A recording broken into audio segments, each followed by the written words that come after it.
বিসমিল্লাহির রহমানির রহিম। প্রিয় দেশবাসী, শিশু, কিশোর কিশোরী, তরুণ তরুণী, ছাত্রছাত্রী, বয়স্ক, বৃদ্ধ, নারী পুরুষ সবাইকে জানাই আমার সালাম। আসসালামু আলাইকুম। আজ 25শে মার্চ, মানব সভ্যতার ইতিহাসে কলঙ্কিত এক হত্যাযজ্ঞের দিন। 1971 সালের আজকের রাতে পাক হানাদার বাহিনী নিরপরাধ, নিরস্ত্র, ঘুমন্ত বাঙালির উপর নির্মমভাবে গুলি চালিয়ে হাজারো মানুষকে হত্যা করেছিল। 25শে মার্চ থেকেই এদেশের মানুষের সশস্ত্র প্রতিরোধ গড়ে তুলেছিল। 9 মাসের যুদ্ধের মধ্য দিয়ে স্বাধীন হয় বাংলাদেশ।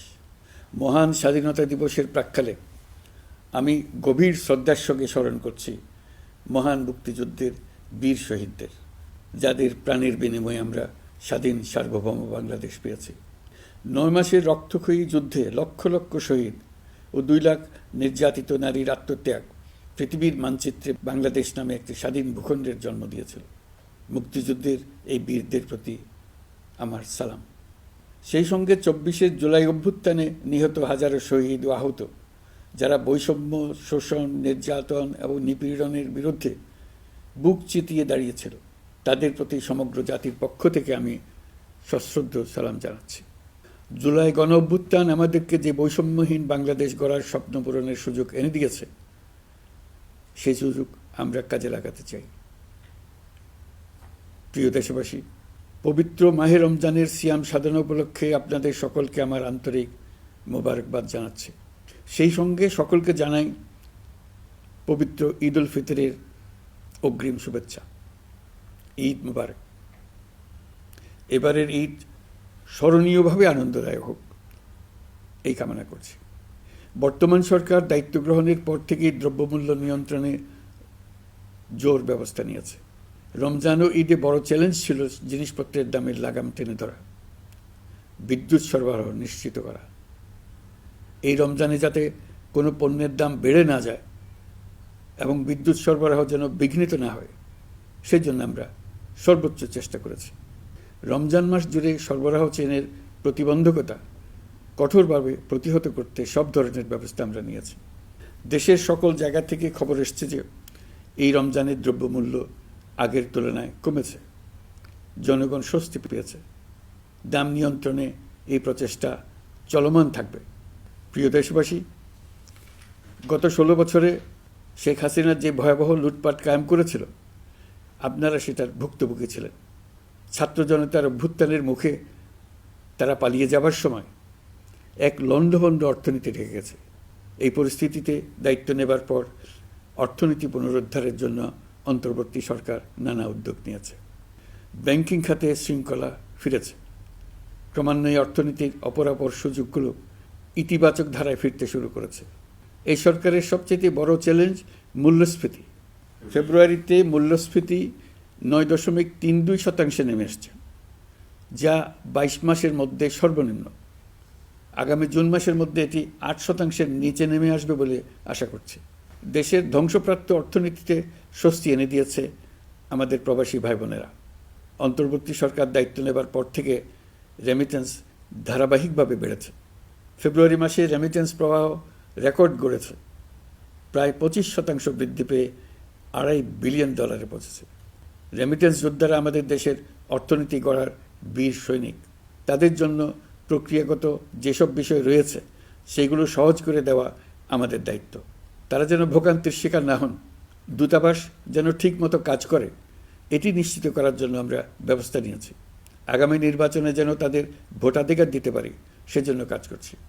পলাতক সরকারের আমলে চটদখলের মতো দেশের ব্যাংকগুলো দখল করে নেওয়া হয়েছিল। আমানতকারীর টাকাকে তারা নিজেদের ব্যক্তিগত টাকায় রূপান্তরিত করে ফেলেছিল। অন্তর্বর্তী সরকারের অন্যতম কাজ ছিল ব্যাংকিং ব্যবস্থায় আস্থা ফিরিয়ে আনা, আমানতকারীর স্বার্থ রক্ষা করে নিয়ম শৃঙ্খলা প্রতিষ্ঠা করা, হিসাবপত্রে বিশ্বাসযোগ্যতা স্থাপন করা। ব্যাংকিং ব্যবস্থায় আস্থা প্রতিষ্ঠা করা গেছে। এর ফলে অর্থনীতিতে শৃঙ্খলা ফিরেছে। অন্তর্বর্তী সরকারের অর্জনগুলোর মধ্যে এটা ছিল খুবই গুরুত্বপূর্ণ। গত সরকারের লুটপাটের মহোৎসবে গত 15 বছরে $234 বিলিয়ন পাচার হয়েছে। এটা আমরা জানি। কত রকমভাবে পাচার হয়েছে তাও জানার বিষয়। অভিনব এক একটা পদ্ধতি ছিল। পাচারের একটা পদ্ধতি সবাইকে হতভম্ব করে দিয়েছে। এই পাচার হয়েছে বিদেশে অধ্যয়নরত সন্তানের কাছে টাকা পাঠানোর নামে। তিনি সন্তানের লেখাপড়ার জন্য এক সেমিস্টারের অর্থাৎ 3 মাসের খরচ বাবদ অফিসিয়াল ব্যাংকিং চ্যানেলে পাঠিয়েছেন $3,33,00,000, অর্থাৎ প্রায় 400 কোটি টাকা। পাচারের এর চাইতে বেশি তাক লাগানো পন্থা আর কি আছে, তার কোনো সীমা আছে বলে আমার মনে হয় না। আইন, নিয়ম, নীতির জায়গায় যখন হরিলুট প্রতিষ্ঠিত হয় তখন এমন সব কিছুই সম্ভব। এই অর্থ পাচারকারীদের দ্রুত আইনের আওতায় নিয়ে আসার লক্ষ্যে ইতোমধ্যে আন্তর্জাতিক তৎপরতা জোরদার করা হয়েছে।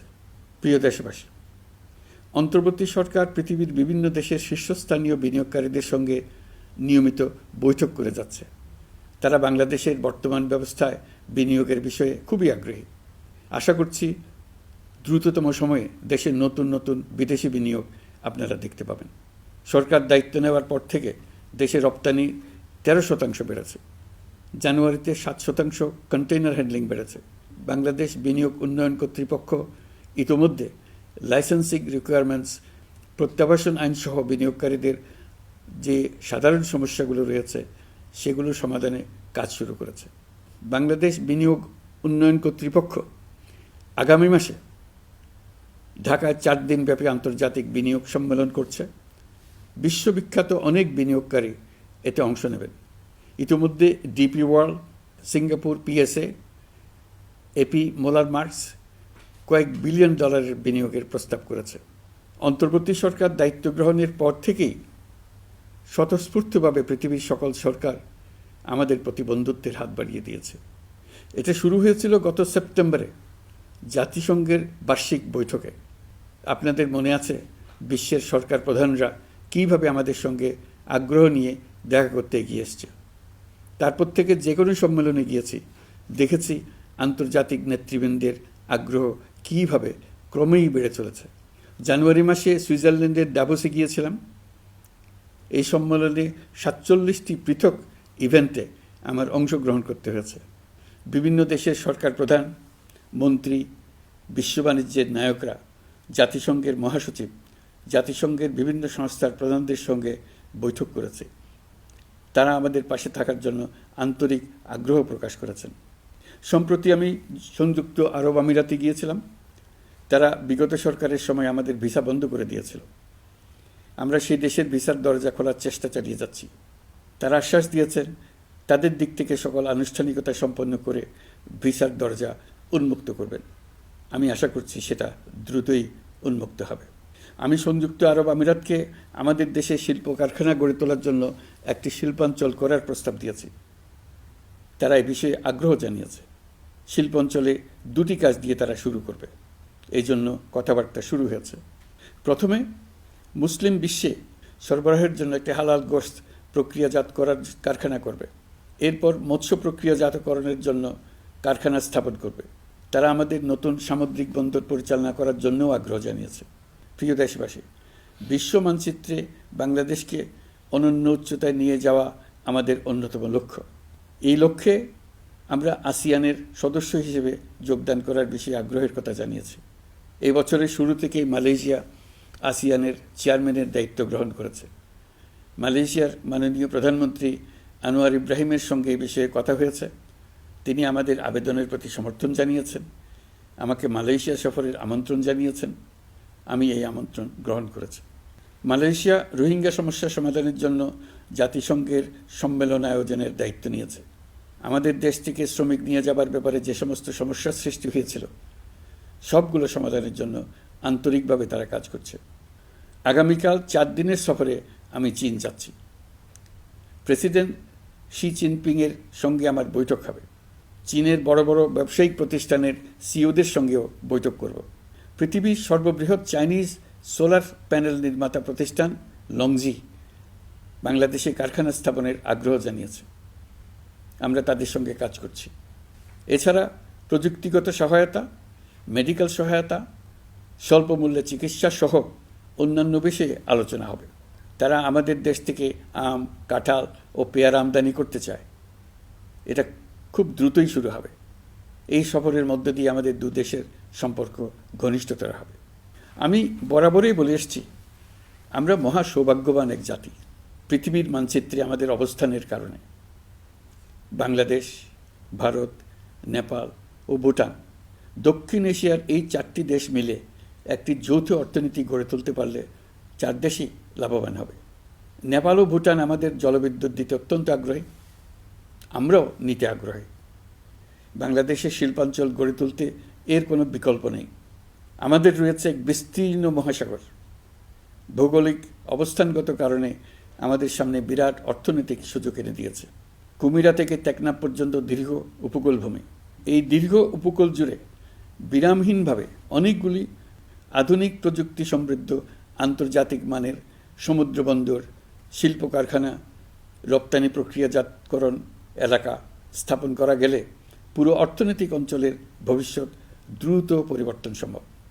নেপাল থেকে জলবিদ্যুৎ আনতে পারলে জীবাশ্ম জ্বালানির উপর আমাদের নির্ভরশীলতা কমবে। বর্তমানে বিশ্ববাসী পরিবেশ রক্ষায় সচেতন, তারা এটাকেই সর্বোচ্চ অগ্রাধিকার দিচ্ছে। জীবাশ্ম জ্বালানির উপর নির্ভরশীলতা কমিয়ে পরিবেশ বান্ধব বিকল্প পাওয়া গেলে বিদেশি বিনিয়োগকারীদের আরও বেশি মনোযোগ আকর্ষণ করা যাবে। দেশের ক্রমবর্ধমান বিদ্যুৎ চাহিদার পরিপ্রেক্ষিতে রূপপুর পারমাণবিক বিদ্যুৎ কেন্দ্রের কাজ যথাসময়ে শেষ করার বেশি আমরা জোর দিয়েছি। রোসাটমের মহাপরিচালক আমাকে বলেছেন, শিগগিরই বিদ্যুৎ কেন্দ্রটি পরীক্ষামূলকভাবে চালু করা হবে। আমাদের পণ্য পৃথিবীর পণ্য। এই পণ্য নেপালে যাবে, ভুটানে যাবে, ভারতের 7 সিস্টার্সে যাবে। প্রতিবেশীদের পণ্য আমাদের এখানে আসবে, সারা পৃথিবীর কাছে পৌঁছে যাবে। এইভাবেই এটি একটি লাভজনক অর্থনৈতিক অঞ্চল হিসেবে দাঁড়িয়ে যাবে। আর এই অঞ্চলের গুরুত্বপূর্ণ ভূমিকায় থাকবে বাংলাদেশ। বাংলাদেশের সবচেয়ে বড় সমস্যা সীমাহীন দুর্নীতি। স্বৈরাচারী সরকার এই দুর্নীতিকে বিশ্বের শীর্ষস্থানে নিয়ে গেছে। দুর্নীতির ফলে শুধু যে সবকিছুতে অবিশ্বাস্য রকম ব্যয়বৃদ্ধি পাচ্ছে তাই না, এর ফলে সরকার ও জনগণের সকল আয়োজন বিকৃত হয়ে যায়। সরকারের লক্ষ্য, নীতিমালা, প্রাতিষ্ঠানিক আয়োজন, সরকারি কর্মকর্তাদের দায় দায়িত্ব যা কিছু কাগজে লেখা থাকে তার সব কিছু অর্থহীন হয়ে যায়। দেশ চলে অলিখিত আয়োজনে। সরকারকে চলতে হয়, ব্যবসায়ীকে চলতে হয়, শিল্পপতিকে চলতে হয়, বিনিয়োগকারীকে চলতে হয়, দেশের সকল নাগরিককে এই অলিখিত নিয়মে চলতে হয়। নাগরিককে এই অদৃশ্য জগতের সঙ্গে মোকাবেলা করে টিকে থাকার বিদ্যায় পারদর্শী হতে সাধনা করতে হয়। দৈনন্দিন জীবনে টিকে থাকা এবং সাফল্য অর্জনের জন্য একটা নতুন ভাষা আয়ত্ত করতে হয়। চারদিকে কী শব্দ বলা হচ্ছে, কাগজে কি লেখা হচ্ছে তা মনে মনে দ্রুত অনুবাদ করে তার মর্মার্থ বুঝে নিতে হয়। তা না হলে দৈনন্দিন সিদ্ধান্ত নেওয়া যায় না। সবচেয়ে বড় মুশকিল হলো এর কোনো অভিধান নেই। কারণ ব্যক্তিবিশেষে, স্থান বিশেষে, পরিস্থিতি বিশেষে এর অর্থ ক্রমাগতভাবে পাল্টে যায়। পুরো বিশ্ব বুঝে গেছে আমরা জাতি হিসেবে সততার পরিচয় বহন করি না। এটা শুধু জাতীয় কলঙ্কের বিষয় নয়, আন্তর্জাতিক বাণিজ্যে এটা আত্মঘাতী বিষয়। দেশবাসীর মতো আন্তর্জাতিক সম্প্রদায়ও চায় আমরা দুর্নীতিমুক্ত হই, কারণ তারা আমাদের সঙ্গে ব্যবসা বাণিজ্য সম্প্রসারণ করতে চায়। দুর্নীতিমুক্ত হতে না পারলে ব্যবসা বাণিজ্য কিছুই চলবে না। দুর্নীতি থেকে মুক্ত হওয়া ছাড়া বাংলাদেশের কোনো গতি নেই। অন্তর্বর্তী সরকার সকল কাজ দুর্নীতিমুক্ত করতে সর্বোচ্চ অগ্রাধিকার দিয়ে যাচ্ছে। এই সরকারের মেয়াদকে দুর্নীতিমুক্ত রাখার চেষ্টার পাশাপাশি আগামী দিনেও দেশের নাগরিককে যেন সরকারের পৃষ্ঠপোষকতা দুষ্পুষ্ট দুর্নীতি থেকে মুক্ত রাখতে পারে সেই ব্যবস্থা নিশ্চিত করতে আমরা প্রতিশ্রুতিবদ্ধ। দুর্নীতি ও হয়রানি রোধে আমরা একটা বিষয়ের উপর গুরুত্ব দিচ্ছি। সরকারের সঙ্গে দৈনন্দিন, মাসিক বা বার্ষিক রুটিন কাজের জন্য যেন কোনো নাগরিককে সশরীরে কোনো সরকারি অফিসে উপস্থিত হতে না হয়।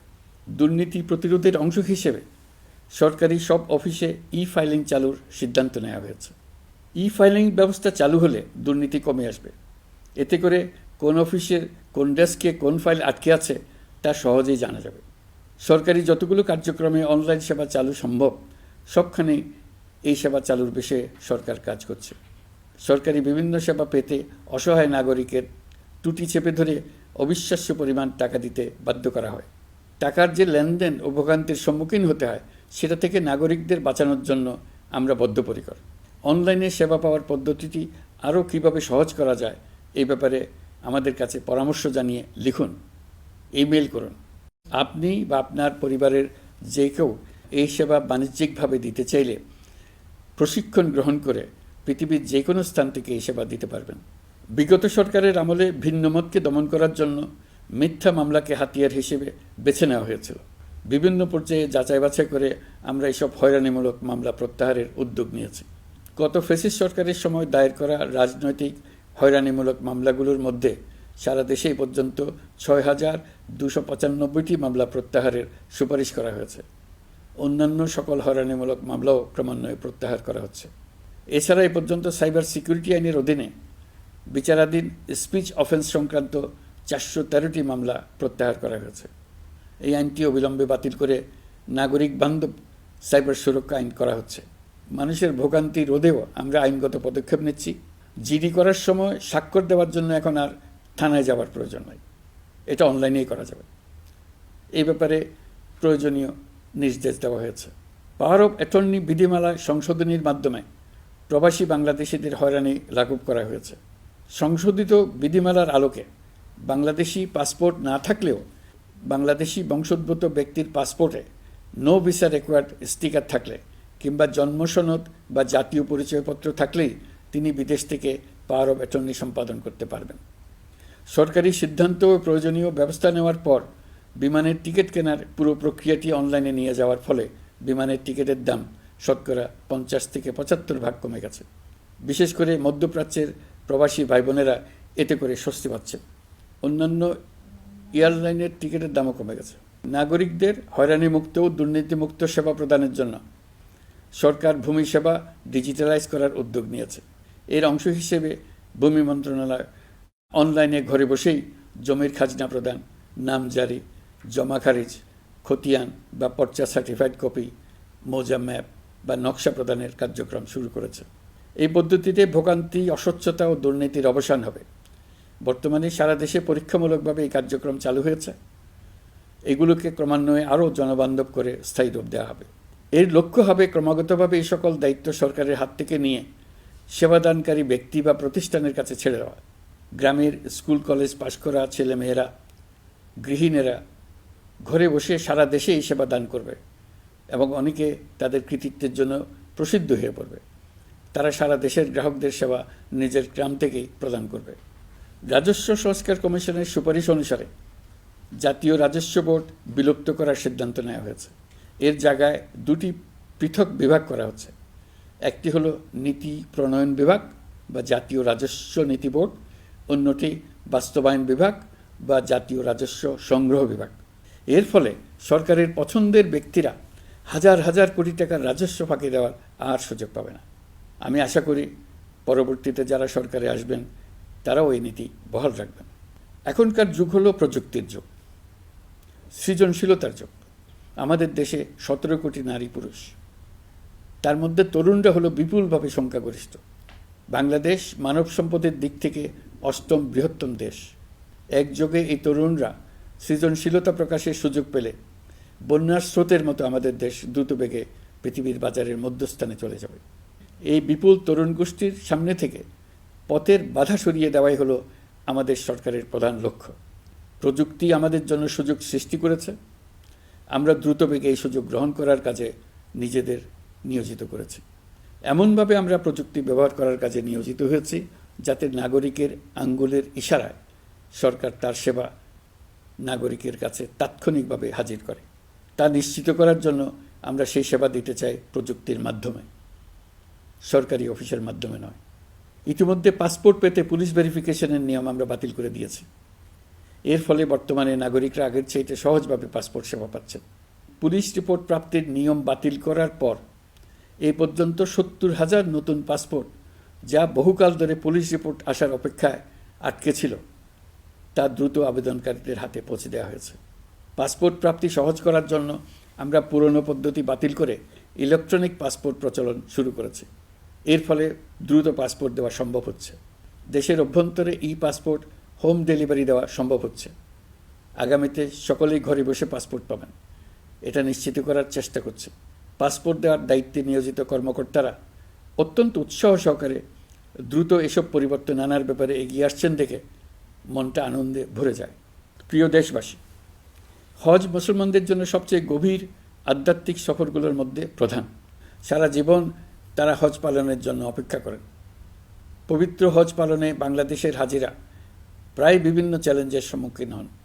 ভাষাগত বাধা, স্বাস্থ্য ঝুঁকি, অতিরিক্ত ভিড়, প্রশাসনিক জটিলতা এবং লজিস্টিক সমস্যা সহ নানা অসুবিধা।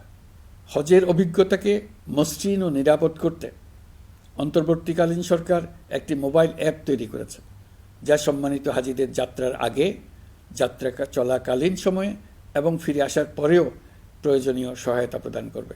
এই অ্যাপটি বাংলা ভাষায় রিয়েল টাইম নির্দেশনা ও সহায়তা প্রদান করবে। সরকার সমর্থিত বিশেষ ডেবিট কার্ডের মাধ্যমে বিদেশের স্থানীয় মুদ্রায় আর্থিক লেনদেন নিশ্চিত করবে। লাগেজ যাতে হারিয়ে না যায় তার জন্য লাগেজ ট্র্যাকিংয়ের ব্যবস্থা থাকবে। মোবাইল ফোনের মাধ্যমে হজযাত্রীরা প্রত্যেক দিন ওই দিনের করণীয় ও যাতায়াতের বিস্তারিত বিবরণ জানতে পারবেন। যেদিন যে দোয়া পড়তে হবে সেটা স্মরণ করিয়ে দেবে। যেসব পবিত্র স্থানে যাবেন সেসবের ছবিসহ ইতিহাস বর্ণনা করবে। হাজিদের মনে কোনো প্রশ্ন জাগলে কল সেন্টারে ফোন করে সেই প্রশ্নের উত্তর পাবেন। শরীর খারাপ লাগলে ডাক্তারের সঙ্গে যোগাযোগ করিয়ে দেবে। সম্মানিত হাজিদের কোনো পরামর্শ থাকলে সেটা পরামর্শ পৃষ্ঠায় লিখে দিতে পারবেন। ভ্রমণের দৈনন্দিন ঝামেলার জন্য হজের মূল লক্ষ্যকে পরাজিত করতে না পারে তার জন্য সকল ব্যবস্থা এতে রাখা থাকবে। প্রিয় দেশবাসী, আপনারা শুনেছেন আমি স্টারলিংকের প্রতিষ্ঠাতা এবং বিশ্বের শীর্ষ ধনকুবের স্পেস এক্স ও টেসলার মালিক এলন মাস্কের সঙ্গে ফোনে আলাপ করে বাংলাদেশে স্টারলিংকের কার্যক্রম শুরু করার আহ্বান জানিয়েছি। সে অনুসারে কোম্পানির প্রতিনিধিরা এখন বাংলাদেশে তাদের কার্যক্রম শুরুর আয়োজন করছে। তাদের সঙ্গে 3 মাসের মধ্যে বাণিজ্যিক চুক্তি চূড়ান্ত করার কাজ চলছে। স্টারলিংকের মাধ্যমে স্বল্প মূল্যে উচ্চগতির ইন্টারনেট বাংলাদেশের ডিজিটাল জগতে একটা বিপ্লব আনবে। স্টারলিংক সেবা চালু হলে দেশের প্রতিটি গ্রাম, দ্বীপাঞ্চল, দুর্গম পাহাড়ি অঞ্চল অতি উচ্চগতির ইন্টারনেট সেবার আওতায় চলে আসবে। স্টারলিংক চালু হলে ভবিষ্যতে কোনো সরকার ইন্টারনেট সেবা বন্ধ করে মানুষকে আর তথ্যবন্দী করার কোনো সুযোগ পাবে না। বাংলাদেশের প্রতিটি অঞ্চলে বিশ্বমানের শিক্ষা, স্বাস্থ্যসেবা, অর্থনৈতিক ক্ষেত্রে সকল নাগরিকের অংশগ্রহণ নিশ্চিত করা যাবে। আমাদের নতুন প্রজন্ম দেশের যে কোনো প্রত্যন্ত অঞ্চলেই থাকুক না কেন, তারা বিশ্ব নাগরিক হয়ে গড়ে ওঠার সুযোগ পাবে। সরকার যুব উদ্যোক্তা নীতি 2025 প্রণয়ন করেছে। এর লক্ষ্য হবে সামাজিক, অর্থনৈতিক ও পরিবেশগত অগ্রগতির মূল চালক হিসেবে তরুণ তরুণীদের ক্ষমতায়ন করা। এই নীতি টেকসই উন্নয়ন লক্ষ্যমাত্রা অর্জনের উপায় হিসেবে সফল উদ্যোক্তা তৈরিতে সহায়ক হবে। সামাজিক ও অর্থনৈতিক ক্ষেত্রে তরুণ উদ্যোক্তাদের অবদানকে স্বীকৃতি দেওয়া হবে। প্রিয় দেশবাসী, জাতিসংঘের মহাসচিব অ্যান্টনিও গুতেরেস কয়েকদিন আগে বাংলাদেশ সফর করেছেন। তাকে সঙ্গে নিয়ে আমি কক্সবাজারে রোহিঙ্গা ক্যাম্পগুলোতে গিয়েছি।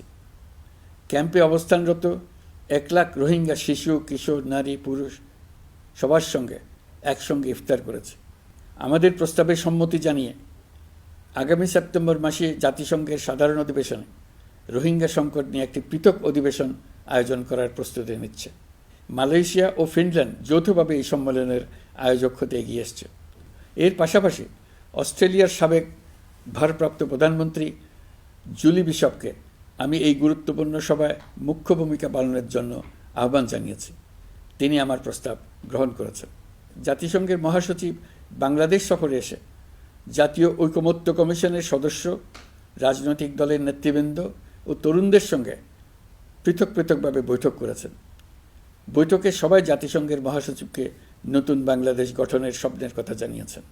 আপনারা জানেন, পতিত স্বৈরাচারের নিপীড়নের বর্ণনা উঠে এসছে জাতিসংঘের মানবাধিকার বিষয়ক হাই কমিশনারের কার্যালয়ের রিপোর্টে। গত জুলাই-আগস্ট মাসে বাংলাদেশের ছাত্র, শ্রমিক জনতার উপর শেখ হাসিনা সরকার ও আওয়ামী লীগ যে দমন, পীড়ন ও হত্যাকাণ্ড চালিয়েছে, এর পুঙ্খানুপুঙ্খ তদন্ত করে বিস্তারিত রিপোর্ট প্রকাশ করেছে তারা।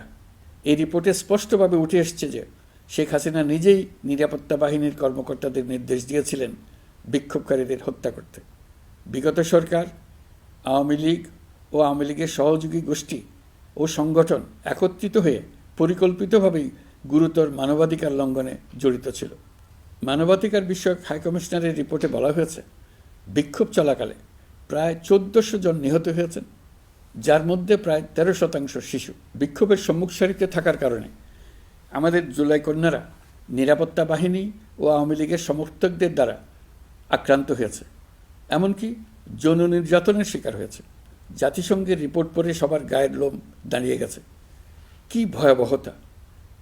কিভাবে একজন প্রধানমন্ত্রীর নিজ দেশে নিরস্ত্র মানুষকে হত্যার পর লাশ লুকিয়ে ফেলার নির্দেশ দিতে পারে? ক্ষমতা আঁকড়ে রাখার জন্য তিনি পৃথিবীর সকল নিষ্ঠুরতা ছাড়িয়ে গেছেন। এটাই জাতিসংঘের প্রতিবেদনে উঠে এসছে। মানবাধিকার বিষয়ক হাইকমিশনার কার্যালয়ের এই রিপোর্টকে আমরা স্বাগত জানাচ্ছি। প্রতিবেদনে যে সুপারিশ করা হয়েছে, অন্তর্বর্তী সরকার সেই সুপারিশগুলো গুরুত্বের সঙ্গে বিবেচনা করছে। আপনাদেরকে আশ্বস্ত করে বলতে চাই, যারা গণহত্যায় জড়িত ছিল, যারা নির্বিচারে মানুষ হত্যা করেছে, যারা ইতিমধ্যে হত্যাকারী হিসেবে বিশ্বের কাছে স্বীকৃত, তাদের বিচার এই দেশের মাটিতে হবেই। প্রিয় দেশবাসী, আপনারা জানেন, অন্তর্বর্তী সরকার দায়িত্ব নেবার পর থেকেই গণমাধ্যম ও সোশ্যাল মিডিয়ায় গুজবের যেন এক মহোৎসব চলছে। দেশকে অস্থিতিশীল করার জন্য একের পর এক মিথ্যা তথ্য ছড়িয়ে দিয়ে জনগণকে বিভ্রান্ত করার চেষ্টা চলছে। অভিনব সব প্রক্রিয়ায় গুজব ছড়ানো হচ্ছে। এক ছবির সঙ্গে অন্য ছবি জুড়ে দেওয়া হচ্ছে, ঘটনা একটা, ছবি আরেকটা। এরকম ফটোকার্ড বানিয়ে অন্য দেশের ঘটনাকে এ দেশের ঘটনা হিসেবে চালিয়ে দিয়ে সোশ্যাল মিডিয়ায় তোলপাড় করে ফেলছে। যতই নির্বাচন কাছে আসবে, এর রূপ আরও ভয়ঙ্কর হতে থাকবে। কারা এর পেছনে আছে, কেন আছে, তা আপনাদের সবারই জানা আছে। আমরা এই গুজব ও মিথ্যা তথ্যের প্রচারণা রোধ করতে জাতিসংঘের সহযোগিতা চেয়েছি। জাতিসংঘের মহাসচিব এর মোকাবেলায় আমাদের সহযোগিতা করবেন বলে আশ্বাস দিয়ে গেছেন। দেশবাসীকে আমি স্মরণ করিয়ে দিতে চাই যে, জুলাই অভ্যুত্থানের প্রথম পর্ব সফলভাবে সমাপ্ত হয়েছে। প্রথম পর্বের সমাপ্তির মধ্য দিয়ে অভ্যুত্থানের দ্বিতীয় পর্ব শুরু হলো। সবসময় মনে রাখতে হবে, আমরা কিন্তু যুদ্ধাবস্থায় আছি। গুজব হলো এই জুলাই অভ্যুত্থানের বিরুদ্ধে পরাজিত শক্তির মস্ত বড় হাতিয়ার। গুজব দেখলেই গুজবের সূত্রের সন্ধান করতে থাকবেন, গুজবকে অবহেলা করবেন না। বহু অভিজ্ঞ সমর বিশারদ এই গুজবের পেছনে দিনরাত কাজ করছে। সীমাহীন অর্থ এর পেছনে নিয়োজিত আছে। এর মূল লক্ষ্য জুলাই অভ্যুত্থানকে ব্যর্থ করা। আমরা তাকে ব্যর্থ হতে দেব না। আমাদের সামগ্রিক ঐক্য পলাতক শক্তির গায়ে জ্বালা ধরিয়ে দিচ্ছে। তারা এই ঐক্য ভাঙতে চায়। তাদের অভিনব কৌশল আপনি টেরই পাবেন না। আপনি বুঝতেই পারছেন না কখন তাদের খেলায় আপনি পুতুল হয়ে গেছেন। আমাদের সচেতনতা এবং সামগ্রিক ঐক্য দিয়েই এই গুজবকে রুখতে হবে। পলাতক অপশক্তির ষড়যন্ত্রকে ব্যর্থ করে দিতে হবে। প্রিয় দেশবাসী, আপনারা জানেন, ইতিমধ্যে জাতীয় ঐকমত্য কমিশন তাদের কাজ শুরু করেছে। 6টি সংস্কার কমিশনের 166টি সুপারিশ ও পূর্ণাঙ্গ প্রতিবেদন সহ 38টি রাজনৈতিক দলের কাছে চিঠি দেওয়া হয়েছে। ইতিমধ্যে রাজনৈতিক দলগুলোর সঙ্গে বৈঠক শুরু হয়েছে। দেশের রাজনৈতিক দলগুলো খুবই ইতিবাচকভাবে সংস্কার কাজে সাড়া দিয়েছেন। তাদের মতামত তুলে ধরছেন। কোন রাজনৈতিক দল কোন কোন সংস্কার প্রস্তাবে একমত হয়েছেন, কোনটিতে দ্বিমত হয়েছেন, সেসব তারা জানাচ্ছেন। এটা আমাদের জাতির জন্য অত্যন্ত সুখকর বিষয় যে প্রতিটি রাজনৈতিক দল সংস্কারের পক্ষে মত দিচ্ছেন। ঐকমত্য কমিশনের মাধ্যমে সকল রাজনৈতিক দলের মতামত নেওয়ার কাজ এখন চলমান আছে। কমিশনের লক্ষ্য যে সকল বিষয়ে রাজনৈতিক দলগুলো একমত হবেন সেগুলো চিহ্নিত করা এবং তার একটা তালিকা প্রস্তুত করা। যে সকল দল এতে একমত হয়েছেন তাদের স্বাক্ষর নেওয়া। এই তালিকাটাই হবে জুলাই চার্টার বা জুলাই সনদ। আমাদের দায়িত্ব জাতির সামনে পুরো প্রক্রিয়াটা স্বচ্ছভাবে তুলে ধরা এবং প্রক্রিয়া শেষে নির্বাচনের আয়োজন করা। নির্বাচনের ব্যাপারে আমি আগেও বলেছি, আবারও বলছি, এবছর ডিসেম্বর থেকে আগামী বছরের জুনের মধ্যে নির্বাচন হবে। আমরা চাই আগামী নির্বাচনটি বাংলাদেশের ইতিহাসে সবচেয়ে অবাধ, সুষ্ঠু ও গ্রহণযোগ্য নির্বাচন হবে। এই জন্য নির্বাচন কমিশন সব ধরনের প্রস্তুতি নিতে শুরু করেছে। রাজনৈতিক দলগুলো ব্যাপক উৎসাহ উদ্দীপনায় নির্বাচনের জন্য তৈরি হতে শুরু করবে বলে আশা করছি। প্রিয় নাগরিকবৃন্দ, আমাদের দেশের নারীরা দীর্ঘ আন্দোলনের মাধ্যমে বহু বছর ধরে অনেক বাধা পেরিয়ে একটু একটু করে সামনে এগিয়ে যাচ্ছে। স্বাধীনতার 54 বছর পরেও এদেশের নারীরা অর্থনৈতিক, রাজনৈতিক, সামাজিক বৈষম্যের শিকার। বাংলাদেশের ইতিহাসে এখন পর্যন্ত যত আন্দোলন সংগ্রাম হয়েছে তার মধ্যে জুলাই গণ অভ্যুত্থানে নারীদের অংশগ্রহণ ছিল সবচেয়ে বেশি। গণ অভ্যুত্থানে নারীরা দুঃসাহসিক ভূমিকা রেখেছে, পুরনোকে দূরে ঠেলে দিয়ে নতুনের ভিত্তি স্থাপনের প্রতিজ্ঞা নিয়েছে। তারা ব্যাপক সংস্কারের কথা বলেছে, সর্বত্র নারীদের ভূমিকা আরও জোরালো করার কথা বলেছে। আমি মনে করি জুলাই গণ অভ্যুত্থান বাংলাদেশের প্রেক্ষিত বদলে দিয়েছে। জুলাইয়ের পর নারীদের অবস্থান ইতিবাচকভাবে পরিবর্তন হবে, সেটাই আমরা চাই।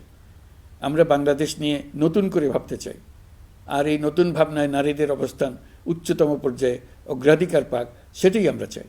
পরিবারের সকল সদস্য, পাড়া প্রতিবেশী, ধর্মীয় প্রতিষ্ঠান, স্কুল, আপনারা আপনাদের নিজ নিজ অবস্থান থেকে ছেলে শিশু ও মেয়ে শিশুর মধ্যে যেন কোনো বৈষম্য সৃষ্টি না হয় তা নিশ্চিত করুন। আসুন নতুন বাংলাদেশে সবাই মিলে শিশুদের জন্য সুস্থ পরিবেশ নিশ্চিত করি।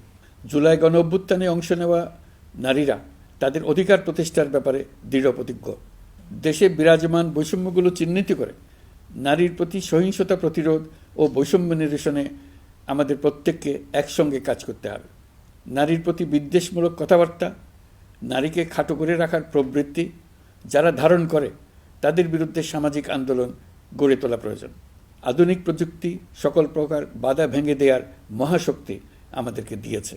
সেই বাধা যত শক্তই হোক, যত উঁচুই হোক, সকল দূরত্ব গোছানোর জন্য প্রযুক্তিকে অবশ্যই যেন আমরা ব্যবহার করতে আরম্ভ করি।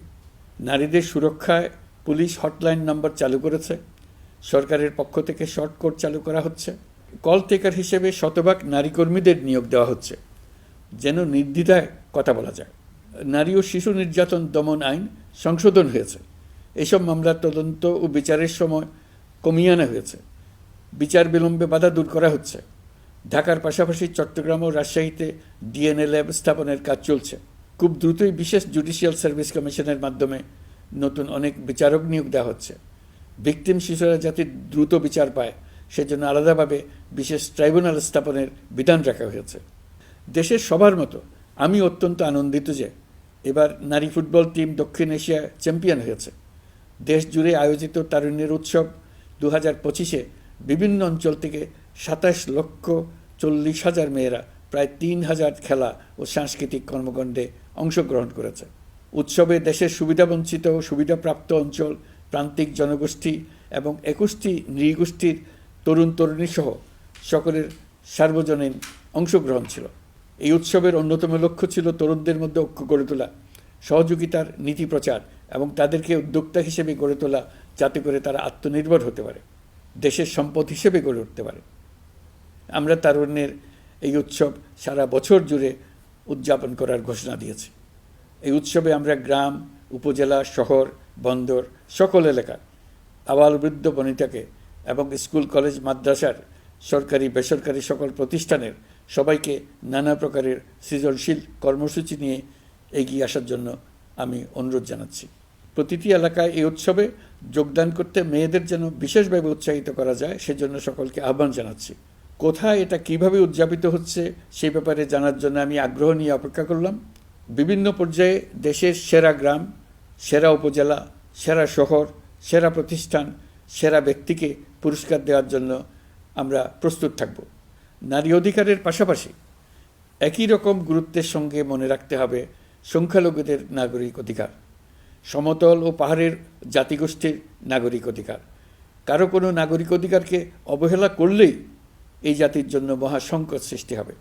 নাগরিক হিসেবে আমরা কেউ যেন অন্য নাগরিকের অধিকার হরণের দায়ে অভিযুক্ত হতে না পারি, সেই ব্যাপারে আমাদের নিশ্চিত থাকতে হবে।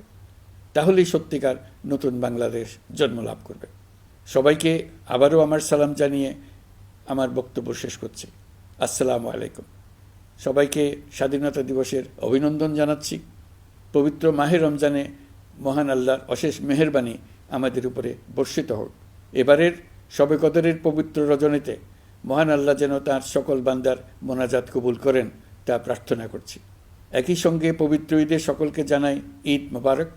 ঈদে পরিবার পরিজন নিয়ে নির্বিঘ্নে ও আনন্দ সহকারে নিজ নিজ বাড়ি যাবেন। আত্মীয় স্বজনের কবর জিয়ারত করবেন, গরিব পরিবারের খোঁজ খবর নেবেন, তাদের ভবিষ্যৎ ভালো করার জন্য চিন্তা ভাবনা করবেন, আপনার সন্তানদের সঙ্গে তাদের পরিচয় করিয়ে দেবেন, এই কামনা করছি। ঈদের জামাতে দলমত নির্বিশেষে সবাই যেন পরাজিত শক্তির সকল প্ররোচনা সত্ত্বেও সুদৃঢ়ভাবে ঐক্যবদ্ধ থাকেন, সেজন্য আল্লাহর কাছে মোনাজাত করবেন, এই আহ্বান জানাচ্ছি। সকলের জীবন সার্থক হোক, আনন্দময় হোক। মহান আল্লাহ আমাদের সহায় হন। আল্লাহ হাফেজ।